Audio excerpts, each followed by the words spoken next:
रहला के बाद जब भी कोनो बच्चा रोवेला तब ओकर माँ ओकरा से ई कहेली, बेटा चुप हो जो ना तो ऊ चुड़ैल आ जाई। ई कहानी सिर्फ एगो कहानी ना हा, बल्कि एगो माँ और ओकर बच्चे की ऊ दर्दनाक कहानी हा, जौन आज मरला के बाद भी अपना बच्चन के तलाश में भटकेली। एक तो ऐसे ही जंगल से घिरल सन्नाटा से पसरल एगो सुनसान गांव हा। ए गांव के इतिहास बतावेला कि कोनो चुड़ैल गांव वालन के कारण अपना जुड़वा बच्चन के खो देहलस।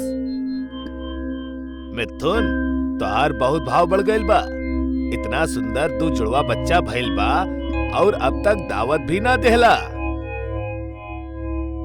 अरे हाँ बाबा, दावत का पूरा भंडारा करब, लेकिन अब तक बच्चा दुनिया में आयल ही बाड़े। जरा सांस तली, बहुत जल्द तू सबके अपना घर दावत पे बुलाई। अरे मिथुन, ये सब तो ठीक है, लेकिन हमार दोस्त एक बात के खास ख्याल रखी है, चाहे कुछ भी हो जाओ, अपना बच्चन के खुद से या अपना पत्नी से दूर रख के कबो भी मत सुती है। तोहरा एक गांव के वो चुड़ैल के किस्सा तो मालूम ही बा ना। आखिर तू भी ना हमेशा पनौती मारत रहेला, कभी तो शुभ बोला। और वैसे भी ये चुड़ैल उड़ैल गांव वालन के दिमाग के बीमारी हा, ऐसा कुछ ना हो खेला। मिथुन अखिल के बात के एकदम से नकार देहलस और वहीजा से अपने घर चल गई। ओही रात मिथुन अपना पत्नी रूपा के साथे अपना बेड में सुतत रहे। वही ओकर दोनों जुड़वा बच्चा बेबी बकेट में लिविंग रूम में रहले। ओ रात रूपा के पहले अपना बेडरूम में कौनो अजनबी के होके के एहसास भइल और फिर ओकरा अपना लिविंग रूम में कुछ अजीब सा होखत महसूस भइल, जैसे कुर्सी के अपने आप खिसकल और रूम के लाइट्स ऑन ऑफ हो। ओ रात के रूपा नजरअंदाज कर देलस। अगला सुबह जब वो अपना बच्चन के पालकी में झकलस त ओकर एगो तेज चीख निकलल। हे भगवान, हमार बच्चा लोग कहाँ गेले? रूपा के चीख सुन के मिथुन समेत ओकर पड़ोसी भी वहीजा पहुंच गए। अरे रूपा, सुबह सुबह इतना तेज काहे चिल्लाताड़ू? हमार बच्चा लोग पालना में नहीं खे, क्यों हमार बच्चा लोग के ले आवा? पता ना कि एकर दुश्मनी रहे हमार नन्हा मासूम बच्चा लोगन के साथ। हे भगवान, हम तो लूट गई नी। रूपा बहुत जोर जोर से रोए लागल। तब बे वहीजा मौजूद सारा पड़ोसी अपना राय देहब शुरू कर देले। ई कान जरूर चुड़ैल के बा, ई जरूर वही कैले होखी। तू लोगन के तनी भी अकल नहीं खे? इतना छोट मासूम बच्चा लोगन के खुद से अलग ना कइल जाला। ऊ चुड़ैल के मौका मिल गइल अपन शिकार करे के, ले गइली ना बच्चा लोग के। आप चुप करी तो ज्यादा अच्छा होखी। हम बहनों का रहल बानी, ई चुड़ैल के काम नहीं खे। जरूर कौनो गांव वाला ही कौनो दुश्मनी के चलत हमार बच्चा के अगवा कर लेले बा। अरे ना मिथुन, तू समझत नहीं खा। ई काम गांव वालन के हो ही ना सकेला। वैसे भी कौनो पहला बार ना भइल बा गांव में से कौनो बच्चा गायब हो गइल होखे। हे भगवान, हम तो लूट गई नी, बर्बाद हो गई नी हमार बच्चा लोग। कल मोहित पता ना हमार बच्चा लोग के साथ का करी। क्यों हमार बच्चा हमरा के वापस ला दो। रूपा और मिथुन दोनों अपना कल के भयल जुड़वा बच्चा के खो जाए के गम से पूरा तरह हताश रहले। वो दोनों के बिल्कुल समझ ना आवत रहे कि उनकर बच्चा उनकरा दोबारा वापस मिली या शायद मिली ही ना। रूपा और मिथुन के गांव वालन को तांत्रिक के पास जाए के सलाह देवेले। बतावेले कि वो तांत्रिक के पास बहुत सारी काली शक्ति बाड़ी, जेकर जरिए वो ई बात के दावा कर सकेला कि खोइल बच्चा ए वक्त कौन हालत में बा। ठीक उहे शाम ऊ दोनों गांव से सटल एगो जंगल में तप कर रहल एक तांत्रिक के पास पहुंचले और उनकर साथ भइल हादसा पूरा विस्तार में बतावेले। तू लोग परेशान मत होखा, बस तू लोगन के जैसा कहा तानी वैसन करत जा। तांत्रिक उ दोनों के हाथ में खोपड़ी देवेला और उनकरा 10 मीटर के दूरी पे दक्षिण दिशा में बैठ के आंख बंद करे के कहेला। वो दोनों तांत्रिक के कहे मुताबिक बिल्कुल वैसा ही करेले। रूपा, तोहरा जब अपना गोद भारी लगे तब तुरंत अपना हाथ में रखल वो खोपड़ी के फेंक दिया। और मिथुन, तोहरा तब तक अपन आंख ना खोले के बा जब तक तोहरा से आंख खोले के कहल न जाओ। रूपा अपन आंख बंद करके चुपचाप बैठल रहली। वहीजा तांत्रिक लगातार अपना मंत्र के उच्चारण करत रहल कि तब्बे रूपा के एहसास होखे लागेला कि जैसे ओकर गोद में वजन पड़ रहा होखे। रूपा तुरंत ही खोपड़ी के जमीन पर फेंक देवेली और अपन आंख खोलेली। ओकरा अपन गोद खाली दिखेली। वो तुरंत वो तांत्रिक के तरफ देखेली। ओकर ता होश उड़ जाला। रूपा देखेली वो तांत्रिक और मिथुन एक दूसरे के आमने सामने बैठल बाड़े, जहां मिथुन जोर जोर से हिल रहल बा और वो तांत्रिक मिथुन के माथा पर खून के तिलक लगा रहल बा। रूपा तांत्रिक से पूछेली कि ई सब का चल रहल बा। तांत्रिक ओकरा चुप रहे के इशारा करेला और शांति से बैठे रहे के कहेला। तब्बे अचानक मिथुन के अंदर कोनो औरत के आत्मा आ जाली और फिर मिथुन बोलक शुरू करेला। ए जुड़वा बच्चा हमार बाड़े। ई उहे बच्चा बाड़े जकरा के हम सालन से ई गांव में ढूंढत रहनी। लेकिन तू इतना यकीन के साथ ई कैसे कह सकेलू कि बच्चा तोहार ही बा, जबकि गांव के अनेक बच्चन के तू अगवा करके मार देहले बाड़ू। हाँ, ई सच है। हम बच्चन के अगवा करे नी ताकि हम परख सकी कि का वो हमार औलाद बाड़े, और जब हमरा पता चलेला कि वो हमार औलाद ना बाड़ी तब हम क्रोध में आकर उनकरा के मार देवे नी। लेकिन ए बेर ही हमार ही औलाद बाड़ी और हम इनकरा के मारब ना, बल्कि इनकरा अपना साथ लेके ई गांव से दूर चल जाइब। तोहरा कैसे पता चलल तोहरे बच्चा बाड़े? इनकर पुनर्जन्म भइल बा। अब इनकर मिलला के बाद तू गांव छोड़कर काहे चल जाइबू? हमार जुड़वा बच्चा के गुमशुदा होखला के बाद हम पागल सी हो गए रहनी। हम गांव वालन से बदला लेवे के ठन्नी। यही बीच घोर तब से हमरा के वरदान मिललस कि हमार बच्चन के जब भी पुनर्जन्म होखी उनकर खून काला होखी और ई एगो संकेत होखी कि ऊ हमार संतान बाड़ी। लेकिन एकर शर्त ई रहल कि हम ऊ बच्चन के उनकर जन्मदिन से 2 साल के होखे तक हम ही छू सकेनी। एकर बाद हमार ऊपर कौनो वश ना होखी।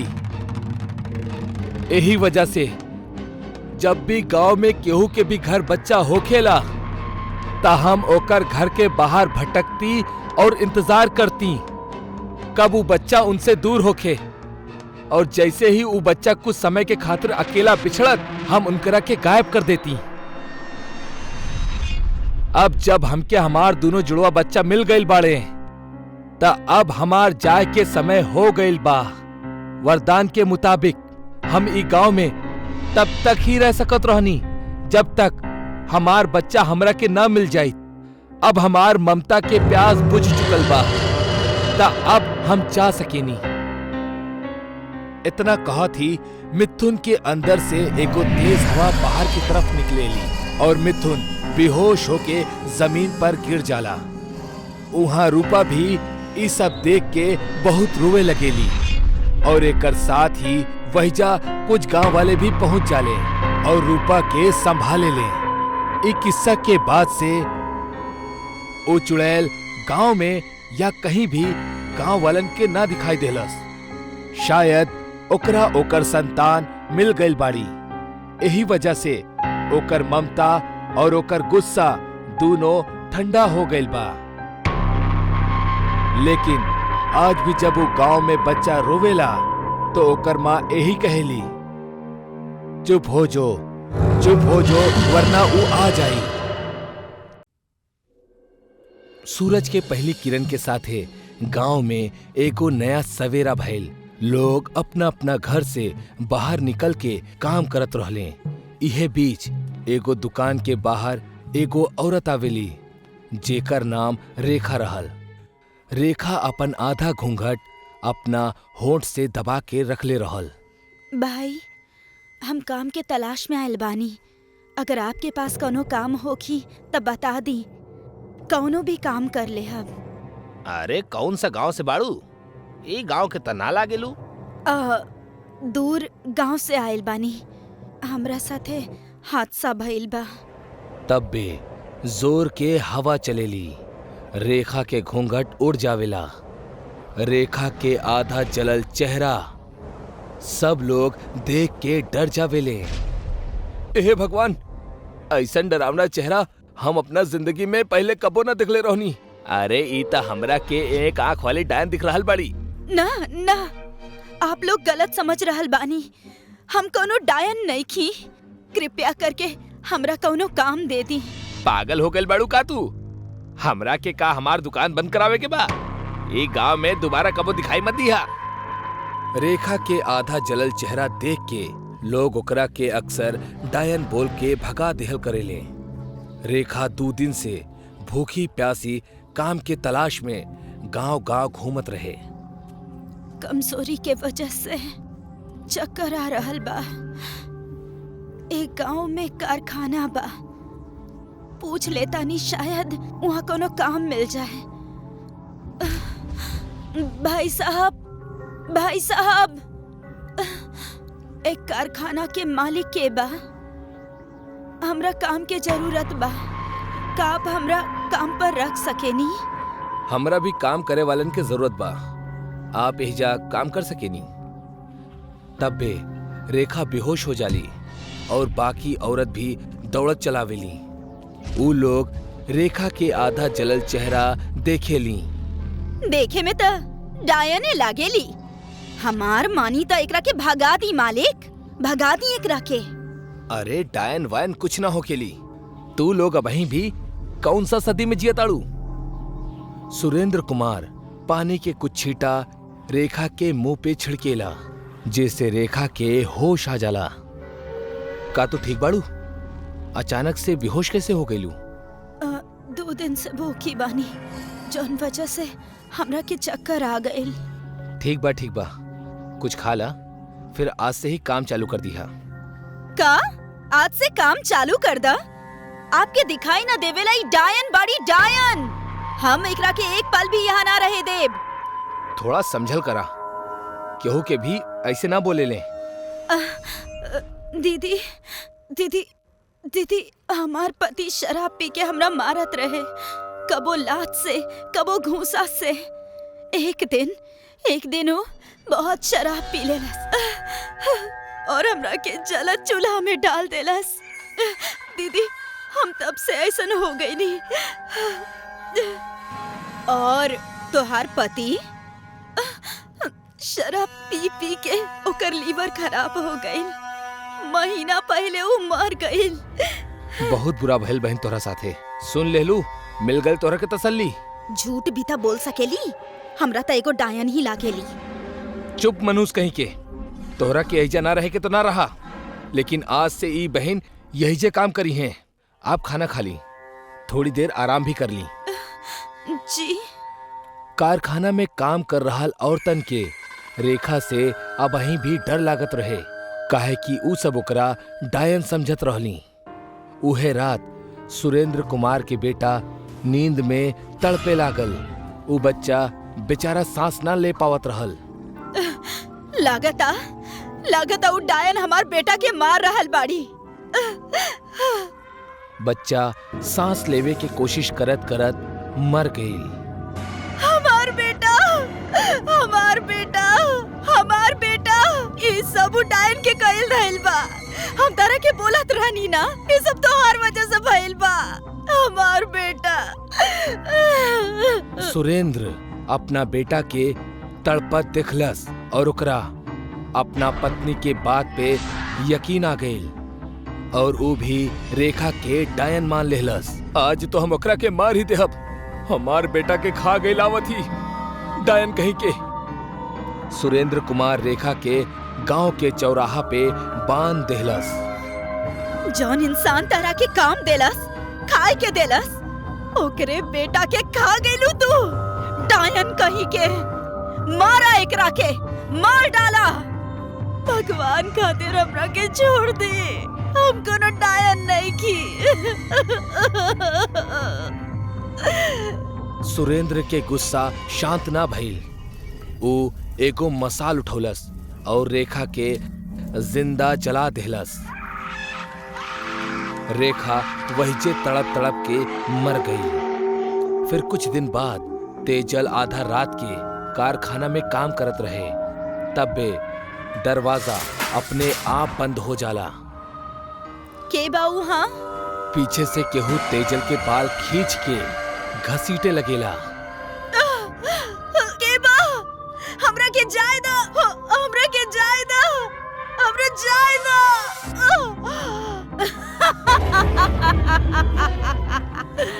भूल गइलू, हम डायन बानी।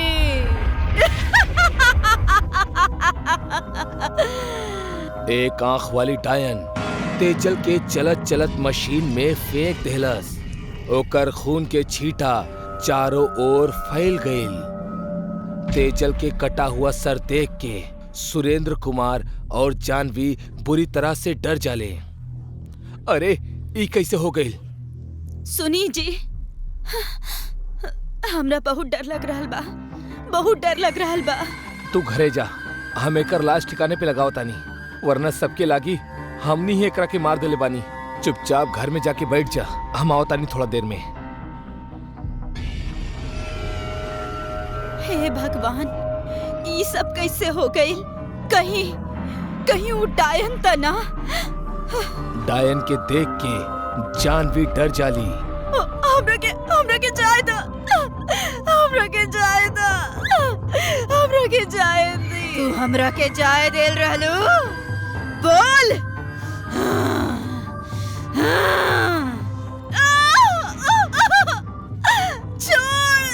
छोड़ दे हमरा के, छोड़ दे। डायन जानवी के गला पकड़ लेहलस और दीवार से घसीटत घसीटत ऊपर उठा लेहलस। जानवी अपन हाथ पैर मारत मारत मर गई। कुछ देर बाद सुरेंद्र कुमार घर पहुंचल। हम लाश ठिकाने लगा देनी, अब कोनो परेशानी ना हो। जानवी, जानवी, जानवी, कोनो आवाज ना आवेली। सुरेंद्र कुमार जैसे ही रूम में जाला, जानवी के लाश बेड पे पड़ल हो खेली। जानवी, ही कैसे हो गई? जानवी, जानवी। डायन बोले रहला ना हमके? सुरेंद्र कुमार भागेला पर घर के दरवाजा खुल ना पावेला। डायन पूरा घर में आग लगा देवेली। बचावा, बचावा, ई डायन हमरा के मार देई, बचावा हमरा के।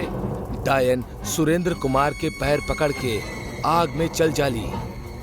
आग के लपटन में सुरेंद्र कुमार के चीख गूंजत रहली। बचावा।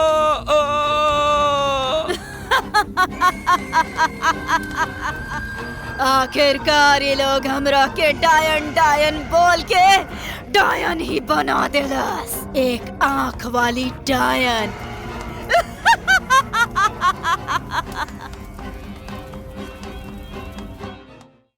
अरे गुरु, देखा का लड़की बिया, कसम से मिल जाए तो मजा आ जाए। राजन और सत्यम एक शाम पार्क में टहलत रहले हैं। तबे उनका के बहुत सुंदर लड़की दिखाइल और राजन ओकरा ऊपर पूरी तरह मोहित हो गईल रहे। हाँ यार, लड़की तो जबरदस्त बिया, लेकिन तोरा मन में का चलता? तबे सत्यम के एक कॉल आवेला और सत्यम कॉल पे बात करत की पार्क से बाहर निकल जाला। लेकिन दूसरा तरफ राजन अभी भी उहे लड़की के घूरत रहले ह। राजन के ऊ शाम लड़की के घूरते हुए ही बीत गई। राजन रात भर उहे खूबसूरत लड़की के ख्याल में खोया रहल। साथ ही साथ ओकरा के ई बात के भी अफसोस रहे कि ऊ लड़की से बात नहीं खे कई पवलस। अगला दिन जब राजन दोबारा उहे पार्क में गईल त ई बेर भी ओकरा के उहे लड़की ठीक उहे जगह पर बैठल देखान, वहीं जहां पिछला शाम वो ओकरा के देखले रहे। राजन उ लड़की के पास जाला और ओकरा से बात करे के कोशिश करे लागल। हाय, हम राजन हैं, यहीं पास में रहेनी। और राउर नाम? राजन अपन इंट्रोडक्शन तो दे देले रहे, लेकिन उ लड़की एकरा पे कुछ भी रिएक्ट नहीं खे कैलस और नॉर्मल रहल। एकरा कुछ देर बाद दोबारा से राजन उ लड़की के उहे बात दोहरवलस, लेकिन ई बेर भी बात नहीं खे बनल। राजन थोड़ा गुस्से से वापस पीछे की तरफ पलटल और वापस जाए लागल। बिरजू, अरे बिरजू, रुको। राजन एकदम से खुशी के मारे पागल हो उठल और अगला ही पल वो हैरानी से खुद से सवाल करे लागल कि ई लड़की के हमार पेट नेम कैसे पता, जबकि अभी तक हम एकरा से पहली बार मिलले बानी। लेकिन राजन उ चीज के नजरअंदाज कह के ओकरा से बतियावे लगलस। उ लड़की आपन नाम श्रुति बतौलस। दोनों अब हर शाम उ पार्क में मिले लगले और आपस में दोनों के खूब बने लागल। लेकिन अब राजन के उ हवसी कैरेक्टर और इंतजार नईखे करे चाहत रहल। यही वजह से एक शाम उ खूबसूरत लड़की के सामने शादी के प्रस्ताव रखलस, जौन खुशी खुशी बिना कोनो झिझक के वो लड़की कबूल भी कई लेलस। दोनों के शादी तय हो गईल रहे, लेकिन राजन उ खूबसूरत लड़की के प्यार में इतना डूबल रहे कि उ लड़की के बारे में ओकर नाम श्रुति ह, एकरा से ज्यादा कुछ नहीं खे जानत रहल ह। एक सप्ताह के अंदर दोनों के शादी तय रहल।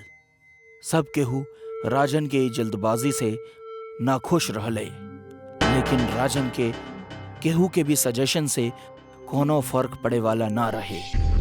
बस कुछ दिन बाद राजन के शादी श्रुति से हो गईल। श्रुति के घर से केहू नहीं ख्याल रहे, जे थोड़ा अजीब रहल, लेकिन अब राजन के जिद के सामने केहू के न चली। शादी होते ही जैसे ही श्रुति घर के दहलीज पर अपन कदम रखलस, तबे राजन के दोनों पालतू कुकुर जोर जोर से भौंके लगलन। ऐसा लागत रहे जैसे वो दोनों कोनो खतरा के तरफ संकेत करत रहले। श्रुति भी वो कुकुरन के ऐसा घूरत रही जैसे ओकर बस चले तो ऊ तुरंत ओकरा के निकल जाई। शादी के अब 10 दिन बीत गईल रहे और आज 11वीं रात रहे। पूरा गांव सुकून के वादी में सोवत रहले ह। तबे वो रात अस्तबल से गाय और बछड़न के चिंगाड़े के आवाज आवे लागल। गांव के लगभग कुछ लोग जाग गईलन और अपना घरे से बाहर निकलन। वो 4 लोग रहे जो टॉर्च के रोशनी से अपना अस्तबल की तरफ जात रहले ह, जहां वो अपना गाय के बांधे रहले ह। वो अपना अस्तबल के करीब पहुंचले तो उनका पायल और झुमका के आवाज सुनाई दिहल। वो सभी एक बड़ा सा दीवार के पीछे छुप गईलन। लेकिन तबे वो लोग जो नजारा देखलन, वो देख के उनकर तो होश उड़ गईल। वो सब देखलन कि ई गांव के नया दुल्हन और राजन के बीवी यानी श्रुति एक चुड़ैल के रूप लिए बछड़न के नोच नोच के खावत रहली ह। वो खून पिए में व्यस्त रही और साथ ही जानवरन के अतड़ियन के खा खा के ओकरा जमीन पे फेंक दिए रहली। वहाँ मौजूद वो 4 लोग के रोंगटा खड़ा हो गई और डर के कारण वो सभी लोग भागे लगले। उहे बीच वो चुड़ैल वो सबके मौजूदगी के एहसास कैले लस और बछड़न के मांस के एक तरफ रखते हुए सीधे दीवार पर कूद गए। वो 4 में से 3 तो भाग गईलन, लेकिन एक बदकिस्मती से वहीं फंस गई। हमारा असलियत के तू इतना करीब से देखले बड़ा, अब तो हार बचलता संभव बा। अगला सबेर वो व्यक्ति के लाश गांव के चौराहा पर लटकल मिलल, जहां ओकरा जिस्म से दिल गायब रहे। ई घटना में एक और बात रहे कि उहे रात उ चुड़ैल उ तीनों जोन भाग निकले रहलन उनका सपना में भी आयल रहे, जहां उ चेतावनी देले रही कि अगर उ उनकर असलियत केहू के भी बतौलन तो उ उनका के भी भयानक मौत दिही। अब ई सिलसिला गांव में रफ्तार पकड़े लागल। हर शनिवार के रात के गांव के जानवर तेज आवाज करे लगले और अगला सवेर सड़क पे भयानक दर्द के साथ मरल मिले। अब तक राजन के ई बात के कोनो खबर नहीं थे कि गांव में हो रहल ई खौफनाक कांड के अंजाम ओकर सबसे भरोसेमंद यानी ओकर पत्नी ही देत रहली हा। भले राजन के श्रुति के ऊपर जरा भी शक ना गईल रहे, लेकिन ओकरा माँ के श्रुति में एक चुड़ैल साफ नजर आवत रहे। ओकरा लगभग यकीन रहे कि गांव में जौन चुड़ैल हर शनिवार के रात अपन शिकार खोजेली और ई गांव के खंडर बनावे के कोशिश में बा, ऊ के वो और नहीं खे बल्कि श्रुति ही बा। राजन के माँ के श्रुति के बर्ताव से ओकरा ऊपर शक हो गईल रहे, जैसे सब्जी सेकंड में काट दे हम, खाना कुछ मिनट में बना ले हम, घर के एक कोना में बैठले के बावजूद पूरा काम कर ले हम और कई बार काला जादू के सामान से खेला। राजन के माई के श्रुति के चेहरा दिन के हर पहर में अलग अलग दिखाई देला, जैसे सवेरे इंसान जैसन, दोपहर तक एक बूढ़ी औरत, शाम और रात में ओकरी माँ के श्रुति में एक खतरनाक चुड़ैल दिखाई देवेली। एक रात राजन के बूढ़ी माँ अपना कमरा से बाहर पानी पिए खातिर आई, तबे ओकरा राजन के कमरा से कुछ अजीब आवाज सुनाई देवे लागल। राजन के माई जब राजन के कमरा में झकलस तो ओकरा होश उड़ गई, काहे के उ देखलस कि राजन के पत्नी श्रुति अब एक चुड़ैल बन गई बाड़ी और राजन के पैर के अंगूठा के चूसत रहली है, शायद खून। ई देख के राजन के बूढ़ी माई ई फैसला कर लेलसा काल सवेर होत की ही चाहे कुछ भी करके वो राजन के श्रुति के सच्चाई बताई। राजन के माई अब अपना कमरा में चल गईली, लेकिन वो चुड़ैल के ई बात के भनक लग गईल रहे कि ओकरा ऐसन करते राजन के माई देख ले बाड़ी और ऊ ओकर असलियत जान गईल रहे तो ओकर जिंदा रहब श्रुति खातिर खतरनाक साबित हो सकत रहा। एकरा बाद श्रुति सीधा वो बुढ़िया के कमरा में जाली और एक भयानक आवाज के साथ ओकर गर्दन पकड़ लेली। वो बुढ़िया के चीख निकल जाला और एकरा साथ ही राजन के आंख भी खुल जाला और राजन अपना कमरा से बाहर आते ही सीधा माँ के कमरा में चल जाला। ई तू का करत ताड़ू श्रुति? का तू पागल हो गई बाड़ू? छोड़ा माँ के। अब धीरे धीरे श्रुति के चेहरा बदले लागल, ओकर बाल बढ़े लगले और ओकरा चेहरा पर झुर्रिया बढ़े लागल।